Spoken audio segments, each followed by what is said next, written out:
croyants. En Europe occidentale, toute la tradition religieuse, qu'il s'agit de libérer de l'oppression païenne, repose sur le socle du christianisme, entendu au sens large.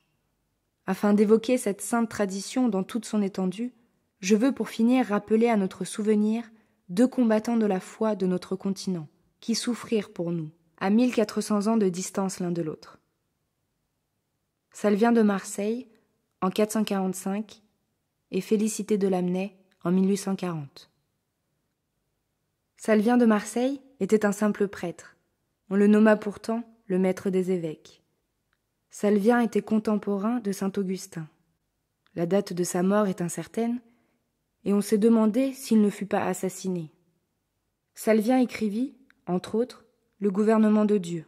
De la manière la plus audacieuse, il y applaudit aux invasions barbares. Écoutons-le. Honte à nous, peuple romain! Nous nous étonnons d'être surpassés en force par les barbares lorsqu'ils nous surpassent en vertu. Ce n'est pas leur force physique qui leur a valu la victoire, et notre faiblesse physique qui nous a valu la défaite. Il n'y a pas de ville romaine sans mauvais lieux. Il n'y a de ville sans vice que celle conquise par les barbares. Que personne ne se persuade d'autre chose que de ceci. Nous n'avons été vaincus que par notre morale déréglée. Félicité de Lamennais fut ordonné prêtre en 1816. Il se sacrifia tout entier pour essayer d'enrayer la domination du paganisme intégral qui s'annonçait. Pour remerciement, Lamennais fut dénoncé et sali par toutes les puissances de l'époque, par Metternich, par Louis-Philippe et par le pape romain résolu à imposer le cléricalisme intégral païen. Il mourut persécuté et abandonné de tous, à commencer par ses frères Ozanam et Lacordaire. En 1832, le pape publie l'encyclique Mirarevos contre le journal L'Avenir de Lamennais. En 1834, il récidive avec Singularinos contre le livre Paroles d'un croyant de Lamennais. En 1840, Louis-Philippe, roi très chrétien des Français, fait traduire Lamennais devant la cour d'assises. On le condamne à 1 an de prison. En 1839, Lamennais fait paraître l'esclavage moderne. Écoutons-le. La liberté veut être conquise. Jamais elle n'est concédée volontairement. Les prolétaires, ou les salariés, sont ceux qui, ne possédant rien, vivent uniquement de leur travail. Le plus grand nombre des prolétaires subsistent d'un travail corporel.